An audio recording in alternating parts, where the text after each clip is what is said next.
Pelaksanaan pemilihan pelayan khusus sukses digelar. Terpantau di salah satu jemaat Germita Masa Mala Alude diawali dengan ibadah pembukaan, selanjutnya dilakukan pemilihan di tingkat KRT masing-masing. Nampak sejumlah warga jemaat yang ada di KRT masing-masing antusias menyampaikan hak pilihnya dalam proses pemanggilan kali ini.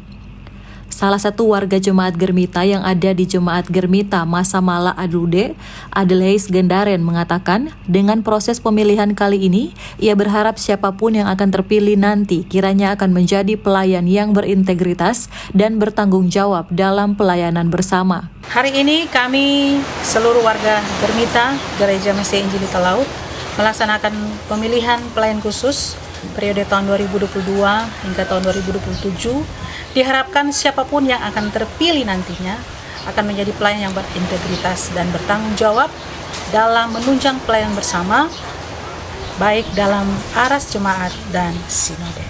Terima kasih. Sementara itu, Ketua DPRD Kabupaten Talaut, Yakob Mangole, mengungkapkan hal yang sama.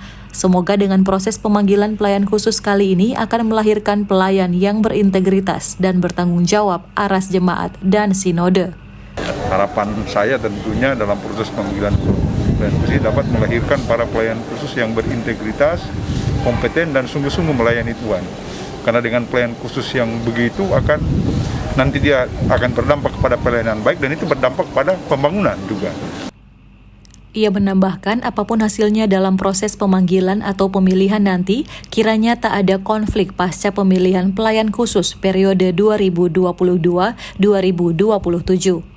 Dengan terpilihnya pelayan yang baru, kiranya akan terus mendukung program pemerintah daerah Kabupaten Talaut sehingga terbangun sinergitas yang baik antara pemerintah daerah dan pihak gereja.